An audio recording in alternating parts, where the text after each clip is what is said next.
ayatina fil afaq. Kami akan tunjukkan ayat-ayat tanda-tanda kebesaran kami di semesta alam. Sampai hatta yatabayyana lahum annahul haq. Sampai manusia itu berkata, ini betul-betul datang dari Allah, bukan hasil pikiran seorang manusia bernama Muhammad SAW, dan dia adalah Rasul utusan Allah. Inilah yang membuat Eropa akan masuk Islam. Inilah yang membuat Jerman, Inggris, Prancis tidak lagi membuat karikatur tentang Nabi kita. Saya yakin dan percaya. Bismillahirrahmanirrahim. Kita lihat dalam Al-Quran, inna fi khalqis samawati, dalam penciptaan langit, wal ardi, penciptaan bumi, wal laili wan nahar, waqtilafil laili wan nahar, perputaran siang dan malam, la ayat, itu semua adalah ayat. Ayat itu yang disebut dengan ayat kauniyah. Ada ayat yang tersurat, ayat dalam surah Al-Baqarah, ayat Al-Fatihah, ayat kursi, tapi ada ayat kauniyah.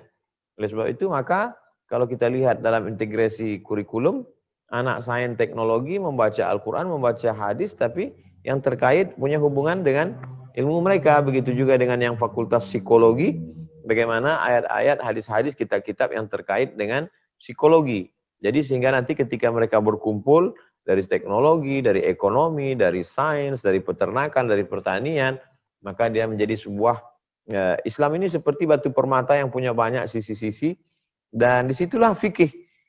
Fikih itu adalah bagaimana pengetahuan seorang yang begitu mendalam, bukan sekedar ilmu. Ilmu artinya orang sekedar tahu, tapi lebih dalam daripada tahu adalah fikih. Makanya orangnya yang disebut dengan faqih. Liyatafaqahu fid din, bagaimana mereka mendalami itu semua.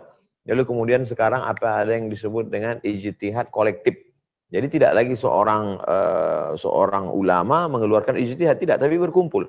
Jadi apa yang Bapak katakan tadi, bagaimana kalau duduk ada sebuah komunitas, itu yang terjadi sekarang, apa yang disebut dengan majma' fikih.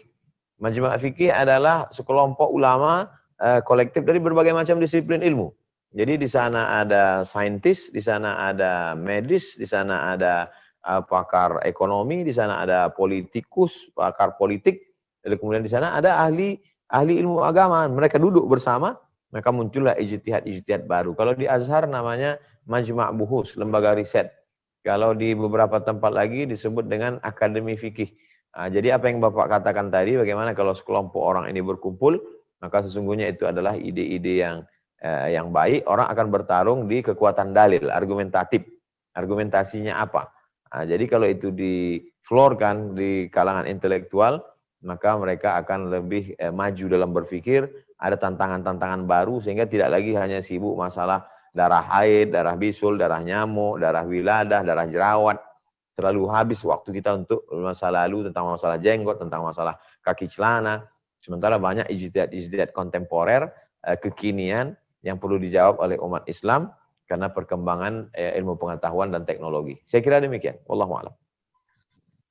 Ustaz Abdul Samad, mungkin sekedar mengenalkan saja Ustaz Abdul Samad, Pak Ahmad Hidayati ini, beliau salah satu ketua yayasan di Masjid Raya Palapa Baitul Salam, Yayasan Mujahidin Pegawai Pertanian. Dulu juga pernah menjabat sebagai Dirjen Hortikultura di Kementerian Pertanian, yang keilmuannya juga sangat concern dengan keislaman. Mudah-mudahan Ustaz Abdul Samad bisa membantu beliau dalam merealisasikan komunitas antara para ulama dan saintis. Amin ya rabbal alamin. Mudah-mudahan ke depan kita bisa berkolaborasi. Saya dengan pengetahuan yang pernah saya pelajari melalui Quran dan Sunnah, Bapak dari aspek pertanian, aspek tumbuh-tumbuhan, mungkin ada lagi saudara-saudara kita dari aspek medis, duduk bersama, banyak hal yang kita bisa saling mengisi, sehingga muncul pandangan-pandangan baru, ijtihad baru, yang itu mencerahkan, menunaikan janji Allah, sanurihim ayatina fil afaq. Kami akan tunjukkan ayat-ayat tanda-tanda kebesaran kami di semesta alam. Sampai hatta yatabayyana lahum annahul haq. Sampai manusia itu berkata, ini betul-betul datang dari Allah, bukan hasil pikiran seorang manusia bernama Muhammad SAW, dan dia adalah Rasul utusan Allah. Inilah yang membuat Eropa akan masuk Islam. Inilah yang membuat Jerman, Inggris, Prancis tidak lagi membuat karikatur tentang Nabi kita. Saya yakin dan percaya karikatur yang hari ini hanyalah iklan gratis saja tentang Islam. Bad news adalah juga good news. Mudah-mudahan anak-anak muda Eropa hari ini makin mencari tentang Islam. Bagaimana 11 September justru iklan gratis, mereka makin banyak masuk Islam. Ini hanyalah skenario cara Allah semata, tapi kita tetap bersikap. Wallahu a'lam. Alhamdulillahi Rabbil Alamin.